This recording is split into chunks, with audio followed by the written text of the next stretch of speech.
नमस्कार दोस्तों। मैं मुकेश मारवाड़ी साहित्य गुलशन परिवार से आप सभी का हार्दिक स्वागत है, अभिनंदन करता हूं। दोस्तों, जैसा आपको पता है, साहित्य गुलशन परिवार ने एक नई श्रृंखला शुरू की जिसमें सभी पूर्व साहित्यकार और वर्तमान जो नवोदित साहित्यकार हैं उनका साक्षात्कार लिया जा रहा है और आपसे उनके जीवन के बारे में आपको रूबरू करवाया जा रहा है। उसी कड़ी में आज हमारे साथ हैं धार जिले के एक उभरते हुए साहित्यकार, शानदार गीतकार, जिन्होंने काफी कम समय में एक अच्छी पकड़ अपनी बनाई है, एक साहित्य क्षेत्र में एक अच्छा नाम जाना जाने लगा है। और वो भी दोस्तों उस समय जब गीत एक मरणासन स्थिति में रहा हो और मंचों पर साहित्य में केवल अश्लीलता फुहरता फैली हुई। उस समय एक गंभीर चिंतन का एक कलमकार, अदना सा कलमकार, छोटा सा कलमकार हमारे सामने उभर कर आता है। धार जिले से राजा भोज, शुभम चौहान। निश्चित रूप से एक साहित्य का एक वो सितारा साबित होगा जो ध्रुव तारे की तरह अनंत समय तक अपना प्रकाश, अपनी आभा इस धरती पर बिखेरता रहेगा। नमस्कार शुभम जी। जी नमस्कार सर। मुकेश जी नमस्कार। आपका साहित्य गुलशन परिवार की ओर से बहुत बहुत स्वागत, अभिनंदन एवं स्वागत है साहब। धन्यवाद सर। सर्वप्रथम तो हम ये जानना चाहेंगे कि आपने अपने जीवन में किस प्रकार से क्या आयाम स्थापित किया है, अर्थात हम ये जानना चाहेंगे कि आपके छोटा सा जीवन परिचय जो आप अपना उचित समझें वो हमें बताएं और हमारे दर्शकों से रूबरू हों। जी सबसे पहले साहित्य गुलशन परिवार के सदस्यों को राजा भोज की नगरी धार से सादर प्रणाम नमस्ते करता हूं। और मैं साहित्य गुलशन परिवार को बहुत बहुत धन्यवाद ज्ञापित करता हूं कि उन्होंने मुझे मेरा परिचय लोगों तक पहुंचाने का अवसर दिया। मुकेश जी, जी, मेरा स्वागत नाम है। शुभम मेरा नाम शुभम चौहान है। मेरे पिता का नाम दिनेश चौहान और माता का नाम ममता चौहान है। मेरे परिवार में अभी फिलहाल में मेरे अलावा मेरा एक छोटा भाई और मेरी माताजी हैं। मेरे पिताजी नहीं है। मेरी उम्र 24 वर्ष है। जी, और मेरी मम्मी जो अभी वर्तमान में महिला एवं बाल विकास विभाग में कार्यरत है। जी, 2019 में मैंने देवी अहिल्या विश्वविद्यालय इंदौर से हिंदी साहित्य से स्नातक की पढ़ाई पूरी की। और अभी मैं जी, देवी अहिल्या विश्वविद्यालय से कानून का विद्यार्थी हूँ। और मध्य प्रदेश सिविल जज, जो सिविल न्यायालय मध्य प्रदेश का है, उसकी परीक्षा की तैयारी भी कर रहा हूँ और कोर्ट में भी काम करता हूँ। मेरा लक्ष्य अपने जीवन को सफल और आदर्श व्यक्तित्व बनाना है। इसके अलावा मैं एक अच्छा कवि और पत्रकार भी हूँ। कविताओं में मैं प्रेम जी, गीत और मुक्तक लिखता हूँ तथा एक राष्ट्रीय जी। मासिक पत्रिका है जुर्म और कानून, उसका प्रदेश ब्यूरो प्रमुख हूँ और संपादन भी करता हूँ मध्य प्रदेश का। यही मेरा जी परिचय है। जी, बहुत निश्चित तौर पर एक शानदार व्यक्तित्व के धनी है साहब आप। बहु प्रतिभा के धन्यवाद। धनी हैं आप जो कानून की पढ़ाई कर रहे हैं, कानून वर्तमान समय में अपन ये कहना चाहेंगे कि एक कानून मतलब न्याय वही आदमी प्राप्त कर सकता है जिसकी चप्पल मोटी हो, अर्थात जिसके पास अच्छा पेशा हो। क्योंकि न्याय की स्थिति जो हमारे देश में है कि मिलेगा या नहीं मिलेगा, अगर न्याय मिलेगा तो वह कब तक अपन लोग उस तक पहुंच पाएंगे, एक बड़ी ही विकट समस्या है साहब। और उस स्थिति में आप ये न्याय की पढ़ाई कर रहे हैं, कानून को कुछ समझने की कोशिश कर रहे हैं, बिल्कुल आप हमारे लिए बड़े ही लिए सम्मानित हैं। और धन्यवाद आपने सर। बताया कि आप जैसे जुर्म, जो कानून एवं जुर्म जो आपकी पत्रिका है, निश्चित तौर पर यह पत्रिका जसवीर सिंह जी ने, जो आपने बताया जसवीर सिंह जी ने शुरू की थी। और हाँ हाँ। जो पंजाब में यह सर्वप्रथम शुरुआत की गई थी और यह आज अनंत या निरंतर एक काफी अच्छे प्रदेशों में जहाँ पर हिंदी बोली और समझी जाती है, उन क्षेत्रों में अपने काम कर रही है। ये भी एक बड़ा ही उत्कृष्ट कार्य है जनाब आपका। और जी जैसे कि धन्यवाद। आपने बताया कि आप साहित्यकार, साहित्य निश्चित तौर पर एक वो आईना होता है जो समाज को दिखाया जाता है।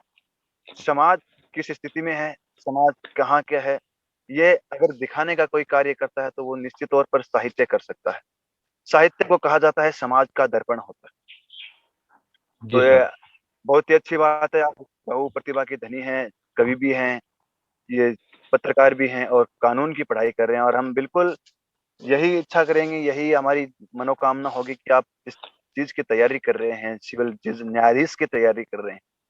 तो हमारी एक दिल से इच्छा होगी आप जल्दी ही न्याय मूर्ति के पद पर सुशोभित हों और निश्चित तौर पर हमें गौरवान्वित करें। जी सर, धन्यवाद। आप राजा भोज, जी जी साहब, स्वागत। आप राजा भोज की नगरी धार जिले से हमारे सामने उपस्थित हैं। तो धार जिला राजा भोज के नाम से जाना जाता है, राजा भोज ने बसाया था। तो हम जी सर। ये आपके जिले के बारे में कुछ अतिरिक्त जानकारियां और जानना चाहेंगे, तो आप हमारे दर्शकों को बताएं कि आपके आपका जिला जो धार है, इसे केवल राजा भोज के नाम से जाना जाता है या कुछ और अलग भी इसमें कुछ ये जाना जाता है, किसी और कारण से भी जाना जाता है? जी धार के अलावा भी यहाँ पर बहुत सारे रमणीय स्थल हैं, लेकिन मैं आपको पहले धार के बारे में जानकारी दे दूं। धार जी को राजा भोज की नगरी कहा जाता है क्योंकि पहले परमार वंश की राजधानी उज्जैनी थी, यहाँ के राजा विक्रमादित्य थे। जी साहब। लेकिन राजा भोज ने धारा नगरी की स्थापना की और धार को अपनी राजधानी बनाया।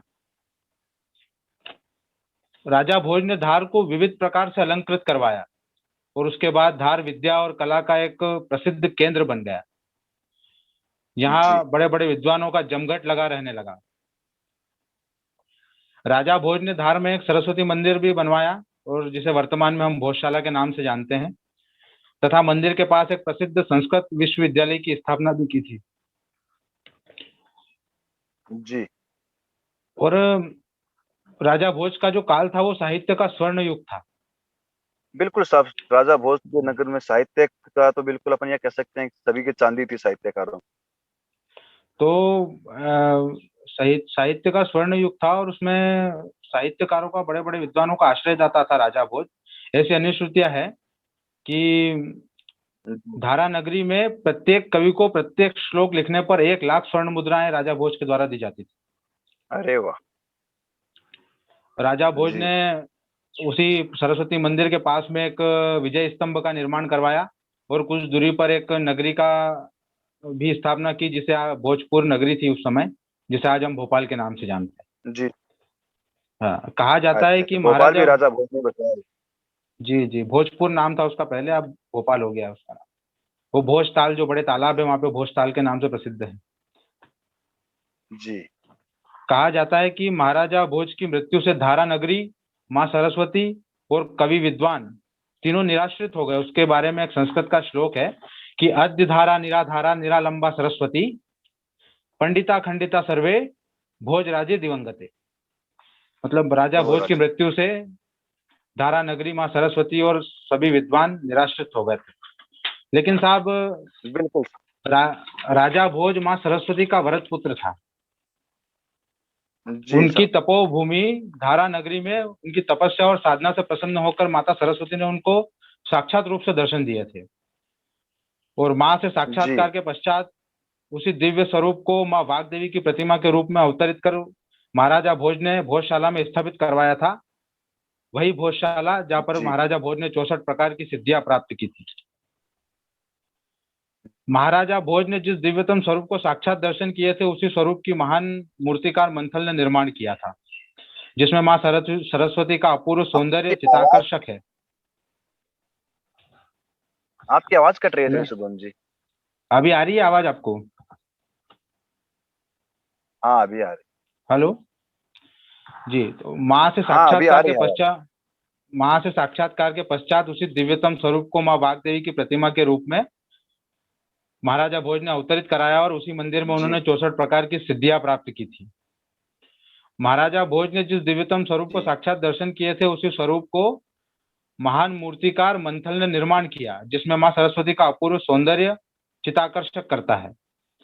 ध्यानस्थ अवस्था में भूरे रंग के जी स्फटिक से निर्मित यह वाग्देवी की प्रतिमा विश्व की सबसे सुंदरतम कलाकृतियों में से एक है। लेकिन निश्चित तौर पर साहब, पाँच भोजशाला की जो सैर,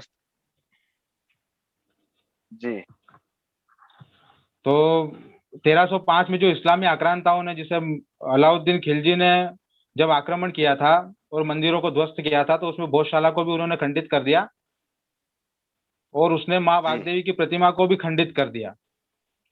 और 1902 में वाग्देवी की प्रतिमा को अंग्रेज मेजर जनरल किनकेड अपने साथ इंग्लैंड ले गया, जो आज भी लंदन संग्रहालय में कैद है। भोजशाला आज भी हिंदू और जी मुस्लिमों के बीच विवाद का विषय है, लेकिन न्यायालय का फैसला आने तक न्यायालय का आदेश है कि मंगलवार को हमारे हिंदू भाई और शुक्रवार को हमारे मुस्लिम भाई वहां पर अपने अपने मत के अनुसार इबादत करें। और यह विश्व का ऐसा अरे वाह, पहला केंद्र है जहां पर दोनों एक ही स्थान पर अपने अपने मत के अनुसार पूजा पाठ करते हैं और विश्व की शांति के लिए, अमन चैन के लिए दुआ प्रार्थना करते हैं। बिल्कुल साहब, बिल्कुल। और इसके अलावा भी धार में और रमणीय स्थल है पास में, मांडव जिसे कहते हैं। राजा बाज बहादुर और रानी रूपमती की प्रेम कथाओं की वहाँ गाथाएं लिखी गई। पास में ही जी अमझेरा है जहाँ पर भगवान श्री कृष्ण ने रुक्मणी हरण किया था, वो अमझेरा। और आज भी जी वहाँ भगवान श्री कृष्ण के रथ के जो पहिए हैं उनका निशान आज भी मिलता है, जहाँ से उन्होंने रुक्मणी का हरण करके वो अपने साथ ले गए थे द्वारका में। अच्छा, जी, यही धार का इतिहास है। जी साहब। निश्चित तौर पर जिसे हम आज तक केवल राजा भोज के नाम से जानते थे, राजा भोज की नगरी कहा जाता था, वह है जैसा कि आपने बताया, यहाँ पर भोजशाला स्थित है, यहाँ पर रुक्मणी देवी मंदिर स्थित है, यहाँ पर का जो किला स्थित है। निश्चित तौर पर अपना एक अलग ही साहित्यिक, अलग ही ऐतिहासिक दृष्टिकोण से नया अस्तित्व रखता है आपका जो जिला है धार। और जी सर। कहा भी जाता है कि जो आदिवासियों का जो जिला है वह भी इसी धार क्षेत्र को कहा जाता है। सर्वाधिक जी जी आदिवासी अपने जो जनजातियां हैं, यह भी आपके धार जिले में ही निवास करती है। तो निश्चित तौर पर यह जिला अपना एक अलग ही अनूठा महत्वपूर्ण स्थान रखता है। जी जी। लीजिए, हम हमारे दर्शक ये जानना चाहेंगे कि आपने अपना बचपन किन कठिनाइयों में गुजारा, आपके जीवन में क्या क्या समस्याएं आई, उसके बारे में थोड़ा प्रकाश डालें, जिससे हमारे दर्शक आपसे रूबरू हो सके। जी मेरा बचपन सर जी बहुत ही अभाव और कठिनाइयों में गुजरा। जब मैं शायद 2 वर्ष का था और मेरा छोटा भाई 9 महीने का था, तब जी मेरे पिताजी अचानक हमें छोड़कर चले गए और मेरी माँ असहाय होकर अपने ससुराल से अपने मायके चली आई। जी वहाँ पर हम नाना नानी जी के साथ में रहने लगे। और मेरी मम्मी ने एक सरस्वती शिशु मंदिर विद्यालय जो होते हैं, जी जी। वहाँ पर प्यून का काम किया। अरे और बिल्कुल बचपन साहब, में माँ माँ।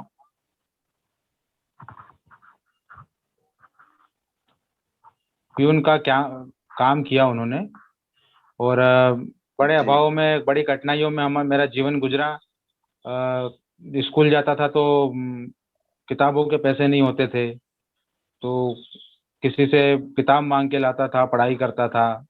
क्योंकि पढ़ने में बचपन में रुचि कम थी, लेकिन जो रुचि 9वीं 10वीं कक्षा के बाद बढ़ी, तो बचपन में तो ऐसे ही जीवन निकाला। और बहुत सारी परेशानियों का सामना करना पड़ता है जब आपके पास आपके पिताजी नहीं हो। पिता का स्थान अपने आप जीवन में महत्वपूर्ण होता है।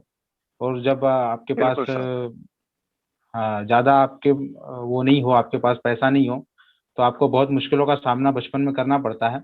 उसी तरह से जीवन की कठिनाइयों को पार किया धीरे धीरे।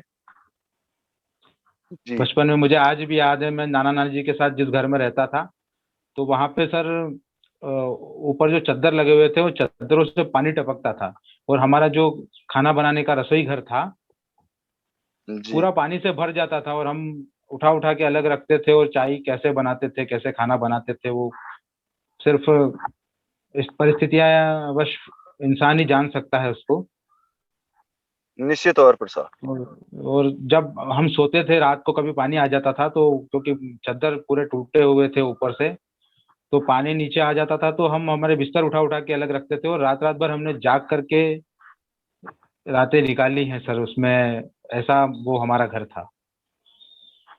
जी, तो इतनी कठिनाइयों से जीवन बचपन को गुजारा है, लेकिन सर कभी हार नहीं मानी। बिल्कुल, बिल्कुल। और वो हार नहीं निश्चित मानी तौर तो पर भी जी,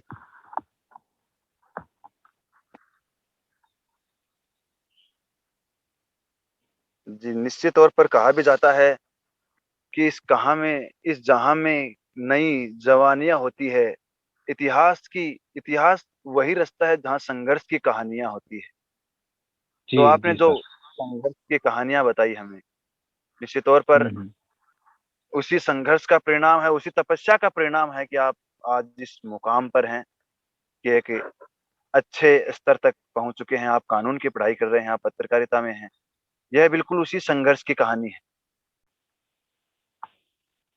तो शुभम जी, हम और हमारे दर्शक ये चाहते हैं कि आप एक अच्छा-सा गीत हमें कुछ सुनाएँ, हमें अनुग्रहित करें, अपने साहित्य से कुछ हमें रूबरू करवाएँ। जी, शुभम जी। जी, तो एक गीत मैं आपको सुना देता हूँ कि मेरी सारी चिंताओं का पूरा हल हो जाएगा। मेरी सारी हाँ, चिंताओं का पूरा हल हो जाएगा। तुम रानी मैं राजा, जीवन राजमहल हो जाएगा। मेरी सारी चिंताओं हाँ, का पूरा हल हो जाएगा। तुम रानी मैं राजा, जीवन राजमहल हो जाएगा। कांटों सा जीवन मेरा अरे ये वाह! बाधाओं से घिरा हुआ। कांटों सा जीवन मेरा ये बाधाओं से घिरा हुआ। तुम जो साथ चलोगी पथ ये कितना सरल हो जाएगा। तुम जो साथ चलोगी पथ ये अरे वाह, कितना वाह! सरल हो जाएगा। शाम को जल्दी घर आने का वादा तुमसे करने का। शाम को जल्दी घर आने का वादा तुमसे करने का।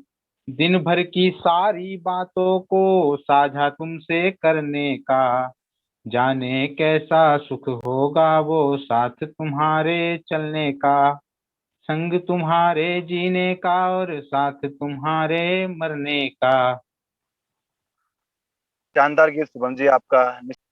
जी सर। तो हम जानना चाहेंगे कि आपकी शिक जो उच्च शिक्षा है वह किस प्रकार से संपन्न हुई? आपकी कोई घटना या फिर आपका साहित्य के क्षेत्र में किस प्रकार से आपका रुझान उत्पन्न हुआ, आपकी रुचि पैदा हुई? जी, अ, जैसा कि सर मैं शासकीय महाविद्यालय सरदारपुर, जिसे राजेंद्र सूर्य शासकीय महाविद्यालय सरदारपुर के नाम से भी जाना जाता है, क्योंकि 9वीं 10वीं जी, 11वीं 12वीं तो हम सिर्फ मैं ऐसे, क्योंकि मुझे कोई ज्ञान नहीं था शिक्षा का, मैं तो ऐसे ही पढ़ रहा था उसको, साहित्य का कोई ज्ञान मुझे नहीं था 10वीं 12वीं तक। तो मैं ऐसे ही उसको पढ़ जी, रहा था कि ठीक है, पास होना है, फर्स्ट डिवीजन बनाना है, परसेंटेज बनाना है, जैसा कि सबका कंपटीशन होता है बच्चों में कि मेरे नंबर ज़्यादा, मेरे नंबर ज़्यादा। लेकिन जब मैं ग्रेजुएशन करने के लिए जी, कॉलेज में गया तो मैंने वहाँ हिंदी साहित्य से ग्रेजुएशन में कर रहा था। तो सर जो हिंदी जी, साहित्य में मुझे बड़े बड़े साहित्यकारों को पढ़ने का मौका मिला। हमारे हिंदी साहित्य के उसमें आई थी जी, रश्मि बिल्कुल। रथी से, घूम घाम पानी पत्थर, पांडव आए कुछ और निखर, सौभाग्य ने सब दिन सोता है, देखो आगे क्या क्या होता है। एक कविता क्या होता है? वो भी थी कि हाँ, वह तोड़ती पत्थर। वो शुद्ध हिंदी की वो कविता है जो मुझे वह पढ़ने को तोड़ती मिली। एक, हाँ, एक कविता जी, उसमें थी, आज पानी गिर रहा है, बहुत पानी गिर रहा है, रात भर गिरता रहा है, प्राण मन गिरता रहा है। बिल्कुल भवानी भवानी प्रसाद शंकर मिश्र जी की की वो बड़ी कविता। शानदार कविता।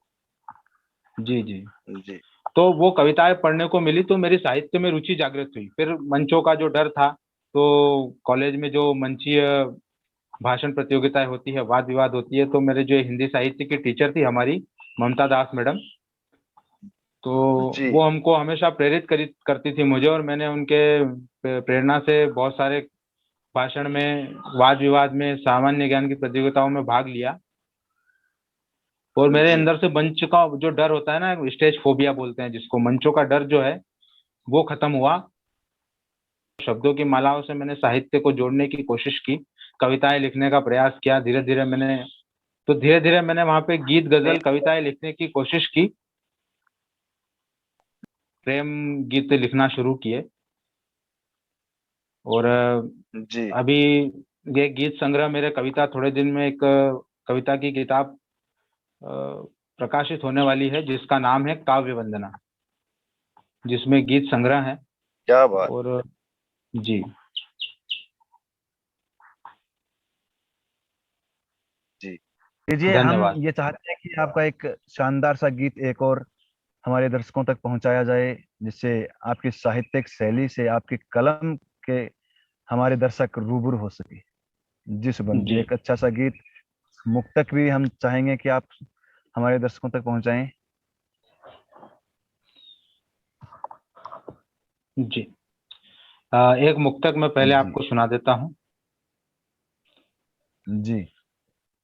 कभी सावन बरसता है तो मैं भी झूम लेता हूँ, तेरी अरे यादों वाह। के साए में ये दुनिया घूम लेता हूँ। कभी सावन बरसता हाँ है तो मैं भी झूम लेता हूँ, तेरी यादों के साए में ये दुनिया घूम लेता हूँ। कभी जब मन ये कहता है कि कुछ मीठा ही हो जाए, तेरी तस्वीर लेता हूँ वो चेहरा चूम लेता हूँ, तेरी अरे तस्वीर वाह वाह लेता वाह। हूँ वो चेहरा चूम लेता हूँ। स्वागत है कभी सबका। सजना कभी सजना सवरना हो मुझे काजल बना दोगी, कभी जब भीगना हो हाँ। तो मुझे बादल बना दोगी। तुम्हारी नीली आंखों से मुझे देखो न यूं जाना, इन्हीं आंखों के हाँ, जादू से मुझे पागल बना दोगी, इन्हीं आंखों क्या के बात है, जादू क्या। से मुझे पागल बना दोगी।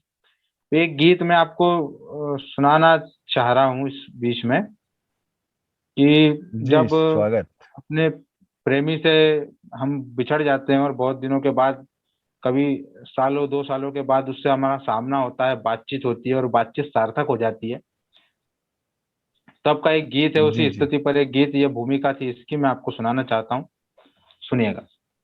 स्वागत सर, स्वागत स्वागत।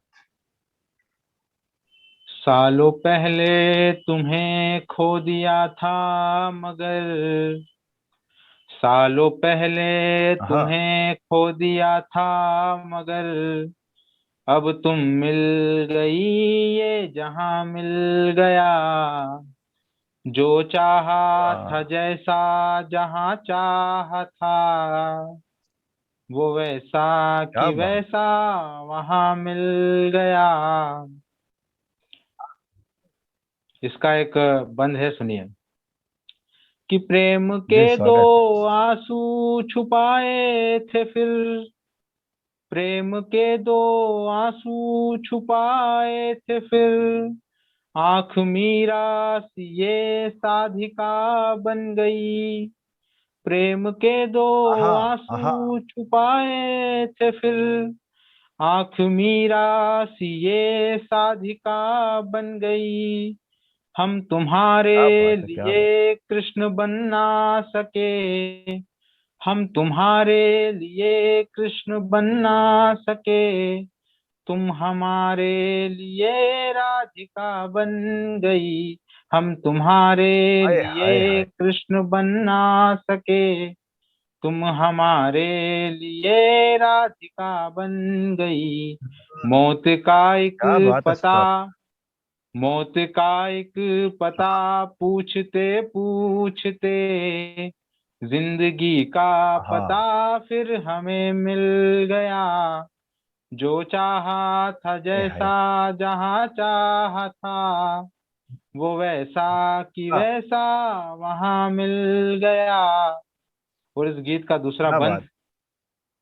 कि स्वागत भाव स्वागत। तुम ले गई गीत तुम ले गई, भाव तुम हाँ ले गई गीत तुम ले गई, प्राण तुम ले गई, प्रीत तुम ले गई, भाव तुम ले गई, गीत तुम ले गई, प्राण तुम क्या बात है ले साहब। गई, प्रीत तुम ले गई, प्यार के खेल को हम समझ ना सके, प्यार के हाय खेल हाय। को हम समझ ना सके, हार तुम ले गई, जीत तुम ले गई, हार हाय तुम हाय हाय, ले क्या बात। गई, जीत तुम ले गई, पास बैठी जो तुम, शानदार। यूं लगा फिर हाँ, हमें, पास बैठी जो क्या बात। तुम, यूं लगा फिर हमें, ये धरा मिल गई, आसमां मिल गया, जो चाहा था हाँ, जैसा जहां चाहा था, वो वैसा कि वैसा वहां मिल गया।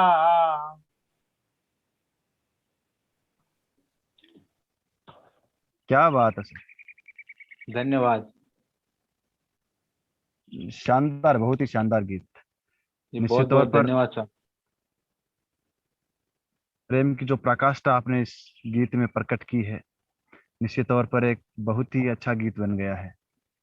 और जो जी जी लय के साथ, जो तरन्नुम के साथ आपने सुनाया, दिल बहुत खुश हो गया, दिल बाग बाग हो गया। जी जी, निश्चित बहुत तौर बहुत पर धन्यवाद। प्रेम इस जहां में शाश्वत है, साक्षात है, अमिट है, जो कभी मिट नहीं सकता दोस्तों। दुश्मनी भले मिट जाएगी, हम भले मिट जाएंगे, लेकिन प्रेम वो विषय है जो इस जहां में, इस नश्वर संसार में हमेशा के लिए रहेगा। बिल्कुल एक बहुत ही शानदार प्रेम गीत आपने जो हमें सुनाया।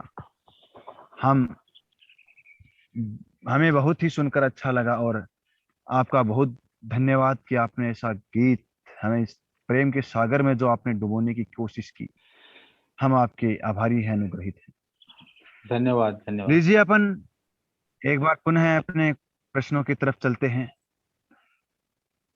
जैसा कि आपने कहा कि आपका जो जीवन है, आपका बचपन है, वह बड़ी ही कठिनाइयों के दौर से गुजरा, कठिनाइयों में रहा, अभावपूर्ण रहा। तो हम ये जानना चाहेंगे कि इस अभाव की स्थिति में ऐसे कोई व्यक्तित्व है जिन्होंने आपके जीवन को संजोए रखा, आपको संभाले रखा, और आप उनका आभार प्रकट करना चाहें, आप उनके लिए कुछ कहना चाहें, कुछ शब्द कहना चाहें उनके लिए। निश्चित तौर पर हम चाहेंगे कि आप एक बार हमें उनके बारे में जरूर अवगत करवाएं। जी, क्योंकि मैं बचपन से ही साहब बहुत कठिनाइयों से गुजर रहा था, तो कुछ ऐसे लोग हैं, कुछ ऐसे मित्र हैं जिन्होंने मेरी बहुत सहायता की, मुझे मदद की, मुझे ढाढ़स बंधाया ताकि मैं जीवन में आगे बढ़ जी। सकूं और कुछ कर सकूं। उसमें ही जी। सबसे पहले पंडित अल्पेश जी दवे, मैं उनका बहुत बहुत आभारी हूँ कि उनकी पूरी फैमिली ने हमको बचपन में बहुत सपोर्ट किया। जब हमारे पास घर में खाने का नहीं था तो तब उनके घर से, कभी कभी ऐसा भी दिन था कि जब खाने को नहीं होता था तो उनके घर से हमारे लिए खाना भी आता था। वो दिन भी हमने निकाले हैं। और अ, बहुत सारे मेरे ऐसे मित्र हैं। अभी एक समय जब मैं पढ़ाई करने के लिए गया, मेरे पास फीस के पैसे नहीं थे, तो रोहित भैया करके एक भाई है, उन्होंने भी मेरी मदद की। और पढ़ने के लिए कभी मैं पीछे नहीं हटा, क्योंकि मेरे साथ ऐसे मददगार हाथ थे। तो मेरे दोस्त हैं धवल दवे, दीपक सोनी, मनोज टेलर, लक्की पवार, दीपक जी सोनी, ऐसे बहुत सारे मित्र हैं जो हमेशा मदद करते रहते हैं, और उनकी मदद से ही मैं आज इस मुकाम पे पहुंचा हूं। लेकिन एक सबसे बड़ा हाथ है इसके बीच में, अश्विनी कुमार शर्मा करके एक सर हैं, शिक्षक हैं वो, जिन्होंने मेरा सपोर्ट किया। उन्होंने पहचाना कि नहीं यार, कानून की पढ़ाई के लिए बंदा सबसे उपयुक्त है।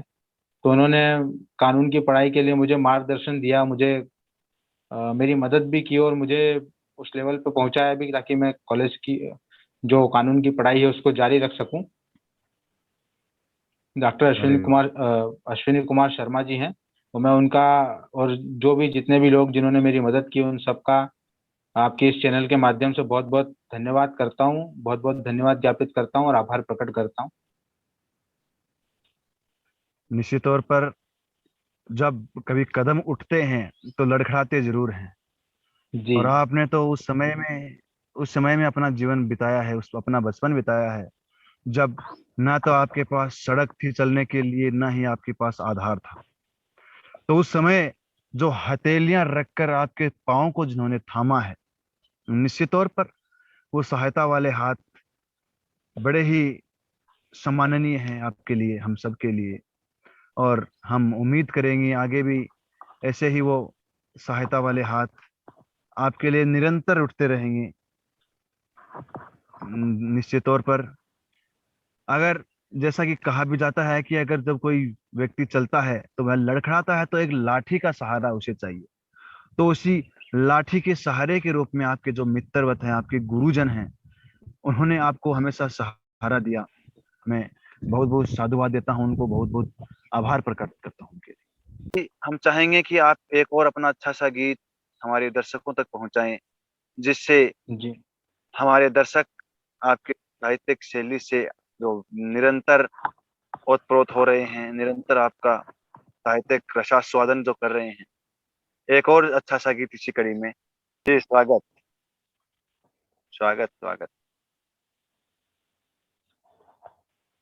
जन्मदिन पर तुम्हें क्या समर्पित करें, जन्मदिन पर तुम्हें क्या समर्पित करें, दिन यूं ही ढल गया सोचते सोचते, जन्मदिन पर क्या तुम्हें क्या समर्पित करें, दिन यूं ही ढल गया सोचते सोचते। इसका बंद है बात है, वाह। जी, स्वागत। कि भाग्य रेखाओं में तुम मिली ही नहीं, और शब्दों में तुमको ही पाया सदा, भाग्य रेखाओं में तुम मिली ही नहीं, और शब्दों में तुमको ही पाया सदा, प्रेम गीतों में तुमको ही लिखा प्रणय, और प्रणय गीत में तुमको गाया सदा, जिन भाग्य रेखाओं में तुम मिली ही नहीं, और शब्दों में तुमको ही पाया सदा, प्रेम गीतों में तुमको ही लिखा प्रणय, और प्रणय गीत में तुमको गाया सदा, तो तेरी यादों के आंसू संभाले हुए, तेरी यादों के आंसू संभाले हुए, गिर गए आंख से पोंछते पोंछते, जन्मदिन पर वाह, तुम्हें क्या समर्पित करें, दिन यूं ही ढल गया सोचते सोचते। और इसका दूसरा बंद कि वक्त की स्वागत। चाह है हम प्रतीक्षा करें, वक्त की चाह है हम प्रतीक्षा करें, और अगले जन्म ही मिलेंगे तुम्हें, वक्त की चाह है हम प्रतीक्षा करें, और अगले जन्म ही मिलेंगे तुम्हें, इस धरा पर तो अब असंभव सा है, स्वर्ग में ही कहीं फिर मिलेंगे तुम्हें, इस धरा पर तो अब असंभव सा है, स्वर्ग में ही कहीं फिर मिलेंगे तुम्हें, कि दिल ने चाहा तुम्हें और पा ना सका, दिल ने चाहा तुम्हें और पा ना सका, दिल खुद ही मर गया कोसते कोसते, जन्मदिन पर तुम्हें क्या क्या बात। समर्पित करें, दिन यूं ही ढल गया सोचते सोचते। हाँ, जी, बहुत ही शानदार गीत। एक आपने हमें सुनाया। निश्चित तौर पर इस गीत में जो साहित्यिक पराकाष्ठा है, जो साहित्यिक गहराई है, वह बहुत ही सम्माननीय, बहुत ही शानदार है। हम ये जानना चाहेंगे कि आपके जीवन में ऐसे कौन से महत्वपूर्ण अनुभव रहे जिसने आपके जीवन को कचोड़ कर रख दिया, आपके जीवन को झकझोर कर रख दिया। हम आपसे रूबरू होना चाहेंगे अपने जीवन के कुछ तथ्यों के बारे में, कुछ पहलुओं के बारे में।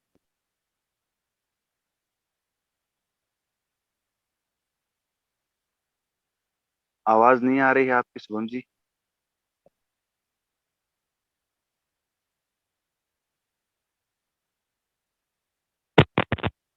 आवाज नहीं आ रही। अब आ रही है? अब तो आ रही होगी। हाँ, अब आ रही। जी। तो मेरे जीवन में ऐसे कई घटनाएं और पहलू रहे हैं जिससे मुझे गिराने की कोशिश हुई हर बार, लेकिन हर बार मैंने अपने आप को संभाला और आगे बढ़ा। लेकिन एक बचपन का एक अनुभव मुझे आज भी याद है और हमेशा याद रहेगा कि वो अनुभव क्या हुआ।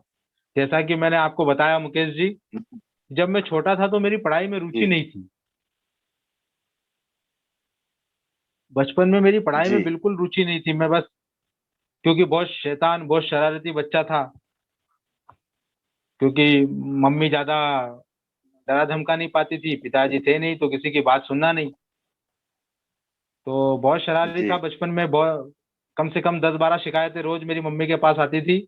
आज इसने मेरे बच्चे को मारा है, आज इसने ऐसा किया है, आज इसने गाड़ी का कांच फोड़ दिया, आज इसने हमारे घर पे गेंद डाल दी। तो बहुत शरारती था बचपन में, बहुत शरारत करता था और मेरे अक्सर पीटा भी जाता था। मेरी मम्मी भी मुझे पीटती थी। मेरे जो स्कूल के, कॉलेज टीचर जो हैं स्कूल के, जो शिक्षक हैं, वो भी मुझे पीटते थे। बहुत मार खाई है जी मैंने बचपन में। तो जी अब पढ़ाई करता नहीं था, स्कूल मुझे छोड़ के आते थे तो मैं भाग के आ जाता था वापस। तो बचपन में क्योंकि पढ़ाई में रुचि कम थी, तो मैं 5वीं में, जो हमारे बोर्ड परीक्षा होती थी मध्य प्रदेश में उस समय, अभी तो रोको मत जाने दो वाला सिस्टम है, मतलब 8वीं तक बच्चों को फेल नहीं करने का आदेश है मध्य प्रदेश सरकार का भी। हेलो। जी जी लेकिन उस समय क्या, बोर्ड की एग्जाम होती थी, तो मैं 5वीं में मैं पूरक से पास हुआ और 8वीं में जब मैं आया बोर्ड की परीक्षा में, तो मैं फेल हो गया क्योंकि जी पढ़ाई करता नहीं था। तो अब जी रिजल्ट आया, जिस दिन रिजल्ट आया तो मुझे ऐसा लगा कि अब मम्मी तो मुझे मारेगी घर पे। तो मैं उस दिन घर पे ही जी नहीं गया, पूरे दिन घर पे नहीं गया। और हमारा टाइम खाना खाने का होता है 7, साढ़े 7, 8 बजे का। तो और 10 बजे तक सो जाते थे हम उस समय। जी तो मैंने सोचा कि मैं 10 बजे बाद जी जाऊंगा, मम्मी सो जाएगी तब मैं घर में जाऊंगा। तो मैं जी। वहां पे रात को 10 बजे मैं घर पे गया।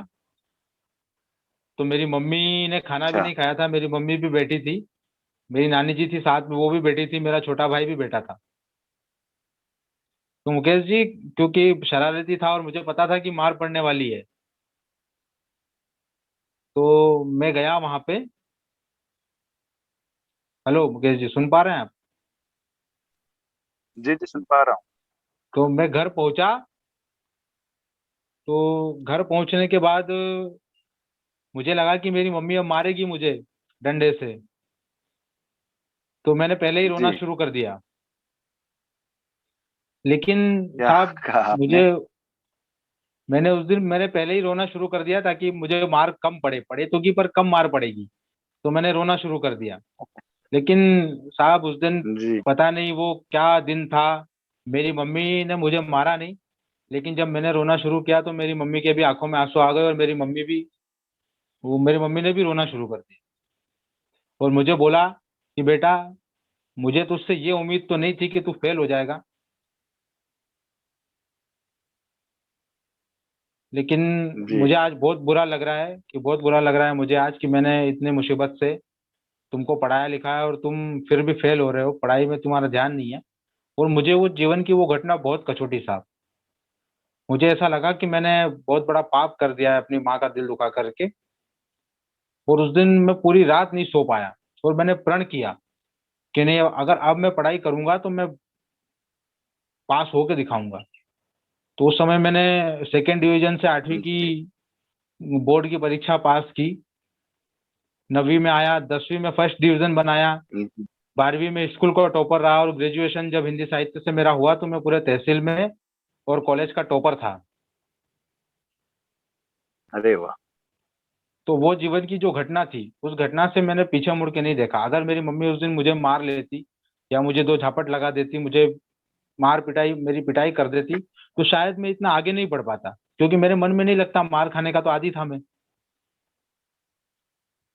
लेकिन बिल्कुल। जीवन की वो घटना थी जिससे मुझे झकझको कर रख दिया और पूरे अंदर से मेरा मन को परिवर्तन कर दिया।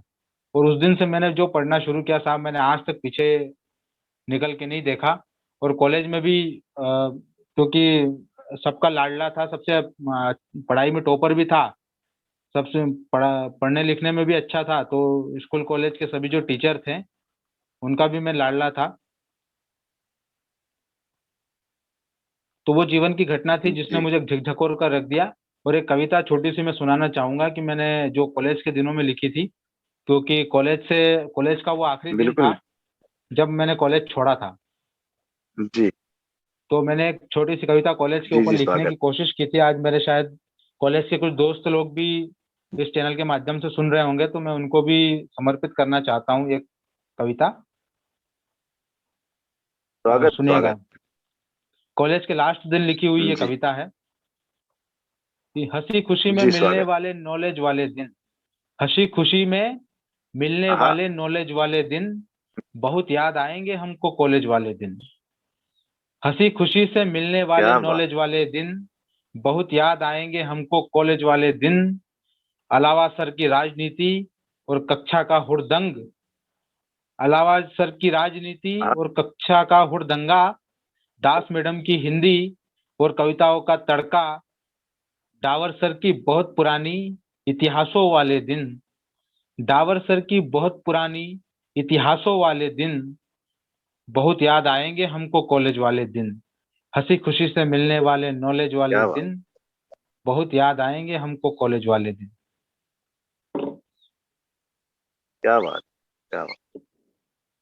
क्यों निश्चित तौर तीनों पर सर। कॉलेज, ये, जी, जी जी बताएं। स्वागत स्वागत। निश्चित तौर पर कॉलेज जो लाइफ होती है, कॉलेज का जो जीवन होता है, वह हमारे लिए एक स्मरणीय होता है। हम जी जी उसमें उन्मुक्त आसमान में उड़ते हुए पंछी की तरह होते हैं, जिसने पर अभी अभी फैलाना शुरू किया है, और हम ऊंचे गगन तक उड़ना चाहते हैं। निश्चित तौर पर आपने भी वही अपने कॉलेज के बारे में हमें बताया। लीजिए, आज के इस अंतिम प्रश्न के साथ हम आपके सामने मौजूद हैं। आप अपना प्रेरणा स्रोत किसे मानते हैं, और अपना कोई ऐसा समय जो आपके लिए एक अच्छे प्रेरणा स्रोत के रूप में उभर कर आया? हम जानना चाहेंगे, हमारे दर्शक ये जानना चाहेंगे कि आपका प्रेरणा स्रोत, आपके गुरु आपके क्या, कौन रहे? जी। वैसे तो जिस चीज से मुझे सीखने को मिलता है मैं उसको अपना गुरु मान लेता हूँ। आपको भी पता है कि भगवान दत्तात्रेय के 24 गुरु थे। उसी प्रकार जिससे मुझे सीखने को मिला मैंने उसको अपना गुरु माना। लेकिन मेरे जीवन का सबसे बड़ा जो प्रेरणा स्रोत है, उस प्रेरणा स्रोत के रूप में मैं अपनी माँ को देखता हूँ। क्योंकि अगर मेरी माँ ने मेरे जीवन में मेरी सहायता नहीं की होती, या मुझे पढ़ाया लिखाया नहीं होता, या मुझे आगे नहीं बढ़ाया होता, क्योंकि ऐसी स्थिति थी हमारी कि कोई भी इंसान हमारे साथ खड़ा नहीं रहना चाहता था, कोई भी हमको सहारा देना नहीं चाहता था। उस समय में मेरी माँ जी ने, क्योंकि मैं, माँ तो माँ होती है, तो उन्होंने मेरी सहायता की। तो मैं अपने सबसे बड़े बिल्कुल। प्रेरणा स्रोत के रूप में अपनी माता जी को मानता हूँ। क्योंकि उनके अलावा, मतलब, उन्होंने जो हमारे लिए किया है वो ना तो कोई कर पाता और ना कोई कर पाएगा। आज मैं जो कुछ भी हूँ और आगे जो कुछ भी जी बिल्कुल। बनूंगा, उनका पूरा पूरा श्रेय मैं अपनी माता जी के चरणों में अर्पित करता हूँ। अगर वो हमारे बीच में नहीं होती या वो हमारे साथ नहीं होती, तो शायद आज मैं किसी जो दिहाड़ी मजदूरी करते हैं बस उन्हीं के जैसा दिहाड़ी मजदूरी कर रहा होता। ना मेरे पास ये ज्ञान होता, ना साहित्य होता, ना आप होते। मैं सिर्फ और सिर्फ एक सामान्य और जनसाधारण मनुष्य बनकर के रह जाता। लेकिन जी आज जो कुछ बिल्कुल। भी हूँ मैं अपनी माता जी की वजह से हूँ। तो मैं उनका बहुत बहुत धन्यवाद उनको देना चाहता हूँ। जी बहुत बहुत और माँ निश्चित तौर पर एक जी एक याद मुझे आता है कि अ, एक दोहा किसी ने लिखा है कहीं, मुझे वो दोहा याद होता है कि शर्त लगी जी जब एक शब्द में सब दुनिया लिख देने की, शर्त लगी जब एक बिल्कुल। शब्द में मनोहर राणा जी ने सब। लिखा साहब। जी वो मुझे सब कुछ याद लिख आ रहा है देंगे। अभी कि शर्त लगी जब एक शब्द में सब दुनिया लिख देने की, सबने सब दुनिया लिख डाली, मैंने माँ का नाम लिखा। तो निश्चित तौर से वही मेरे जीवन का सबसे बड़ा उदाहरण है, प्रेरणा स्रोत है कि मेरी माँ मेरे लिए सब कुछ है और उन्होंने ही मुझे आगे बढ़ाया है। मैं उसका उनका बहुत बहुत धन्यवाद आपके चैनल के जी माध्यम बिल्कुल। से जितनी बार करूँ उतनी बार कम है। निश्चित तौर पर माँ एक अदने से परिंदे का बड़ा आसमान होती है। जी मैंने लिखा भी है कि आज उठ रही है लहर की उड़ते गगन में झूम लूं। आज उठ रही है लहर की उड़ते गगन में झूम लूं। हो जाऊं फिर से बच्चा और माँ के आंचल चूम। वाह, इसी बहुत तौर बढ़िया, पर बहुत बढ़िया मुकेश जी। हम धन्यवाद। हम चाहे कितने भी बड़े हो जाएं लेकिन माँ के लिए एक बच्चे ही रहेंगे, छोटे ही रहेंगे निश्चित तौर पर। और आपने अपने प्रेरणा स्रोत के रूप में अपनी माँ को रखा है। मैं इसके लिए तहे दिल से आपका शुक्रिया अदा भी करता हूँ, शुक्रगुजार भी हूँ कि माँ को जो सम्मान आज के जो समय में लोग वृद्धाश्रमों में अपने अपने परिजनों को छोड़ देते हैं, कैसे एक निवाला उतरता होगा उनके गले से नीचे निश्चित तौर पर। और उस पीढ़ी में आपने माँ के नाम को रखा है। मैं आपको बहुत साधुवाद देता हूँ, धन्यवाद। धन्यवाद। लीजिए अंत में जाती जाते एक और गीत, यादों का गीत, जो अगर आपके पास हो तो एक आपके पिटारे से एक और निकालें और दाग दें आज के इस महायुद्ध में अपने अंतिम बाण के रूप में। जी जी शुभम जी। एक कविता है मेरे पास, यादों की कविता है वो, कि याद अभी भी कर लेती है, बात अभी भी कर लेती है। आहा। याद अभी भी कर लेती है, बात अभी भी कर लेती है। मुझसे मिलने पर आंखों से, मुझसे मिलने पर आंखों से बरसात अभी भी कर लेती है। याद अभी भी कर लेती क्या है, बात। बात अभी भी कर लेती है। अब एक इसका देखिए बंद, कि कोई आवाज नहीं करती, वह कोई बात नहीं करती। कोई आवाज आहा। नहीं करती, वह कोई बात नहीं करती। मुझको तो कर लेती है, वो खुद को याद नहीं करती। कोई आवाज अरे नहीं वाह वाह। करती, वह कोई बात नहीं करती। मुझको तो कर लेती है, वो खुद को याद नहीं करती। कभी कभी वो मेरी खातिर दुनिया से लड़ जाती है। कभी कभी वो मेरी हाँ खातिर दुनिया से लड़ जाती है। कभी कभी फिर मुझसे लड़कर खुद से बात नहीं करती। कभी हाँ कभी वो मेरी खातिर दुनिया से लड़ जाती है। कभी कभी फिर मुझसे लड़कर खुद से बात नहीं करती। लेकिन सपनों में आकर के, लेकिन सपनों में आकर के दिल की बातें कर लेती है। याद अभी भी कर लेती है, बात अभी भी कर लेती है। क्या बात, क्या बात। क्या हुआ जो छोड़ गई है, क्या अरे हुआ जो छोड़ गई है, क्या हुआ जो छोड़ गई है, दिल मेरा वो तोड़ गई है। क्या हुआ जो छोड़ गई है, हाँ। दिल मेरा वो तोड़ गई है। अपने माँ बाबा की खातिर आंसू की चुनरी ओढ़ गई है। क्या हुआ जो छोड़ गई है, दिल अरे मेरा वो हाय हाय। तोड़ गई है। अपने माँ बाबा की खातिर आंसू की चुनरी ओढ़ गई है। फिर भी सपनों में आकर के प्यार अभी भी कर लेती है। फिर भी सपनों में आकर के प्यार अभी भी कर लेती है। याद अभी भी कर लेती है, बात अभी भी कर लेती है। मुझसे मिलने पर आंखों से क्या बरसात बात। अभी भी कर लेती है। याद अभी भी कर लेती है, बात अभी भी कर लेती अरे वाह वाह। निश्चित तौर पर एक अच्छी यादों की कविता। ये बंद बड़ा अच्छा कि माँ बापों के सपनों की खातिर सूखी चुनरी और चली जाती है। हाँ, निश्चित तौर मैंने पर इसमें लिखा था कि अपने माँ बाबा की खातिर आंसू की चुनरी ओढ़ गई। ये और दलता है। क्या बात, बड़ी ही अच्छी लाइन लगी मुझे आपकी इस एक कविता में, धन्यवाद। क्योंकि हमारे आज के इस अंतिम प्रस्तुति के रूप में हमारा ये साक्षात्कार आज यही समाप्त होता है। मैं आपको बहुत बहुत धन्यवाद देता हूँ और आपके उज्जवल भविष्य की कामना करता हूँ कि आप जल्द ही अपने एक सफल आयाम तक पहुंचे। और सभी दर्शकों से निवेदन करता हूं कि जो अपना साहित्य गुलशन परिवार है, जिसने एक नई पहल जारी की है, इस पहल को आप ज्यादा से ज्यादा प्रसारित करें, अपने इस यूट्यूब चैनल को लाइक करें और दूसरों के साथ साझा करें, जिससे हमारा यह परिवार और बड़ा हो सके और नया निखार आ सके। और दोस्तों, जितना अपना परिवार बड़ा रहेगा उतना ही हमारा और अच्छा कार्य होता रहेगा। जो अनुश्री दुबे जी ने जो इस छोटा सा दीपक जलाया है, उस दीपक को लौ के रूप में और उसके बाद ज्वाला के रूप में, एक बड़ी अग्नि के रूप में, यज्ञ के रूप में हमें तब्दील करना है। तो आपसे निवेदन है कि इस वीडियो को ज्यादा से ज्यादा शेयर करें, लाइक करें और हमारे इस यूट्यूब चैनल को, जो सुहाना सफर के नाम से ये श्रृंखला शुरू हुई है, इसको लाइक करें, इसको ज्यादा से ज्यादा फैलाएं। तो दोस्तों, आज का हमारा यह आज का वीडियो, आज का कार्यक्रम यहीं समाप्त किया जाता है।